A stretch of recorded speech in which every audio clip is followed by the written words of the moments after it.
আসসালামু আলাইকুম। আমি আজকে আপনাদের সাথে শেয়ার করব আমি কিভাবে রুটি দিয়ে খাওয়ার জন্য সবজি ভাজি করি, সেই রেসিপিটাই আপনাদের সাথে আজকে শেয়ার করব।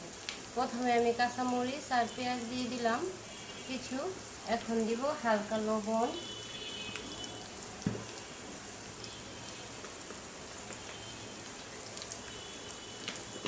শুধু লবণ।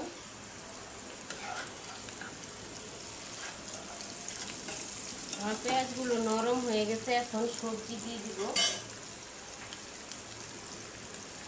এই যে দেখেন আমার সবজিগুলো এখন এইভাবে আমি কাটটা ধুইয়া পানি ঝরায় রাখছি।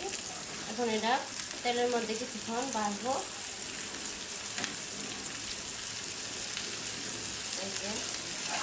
মিষ্টি কুমড়া, গাজর, বরবটি আছে।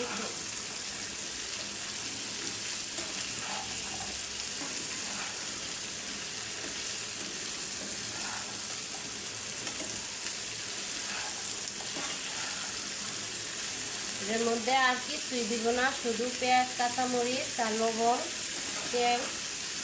এখন ঢাকনা দিয়ে ডাইকা দিব।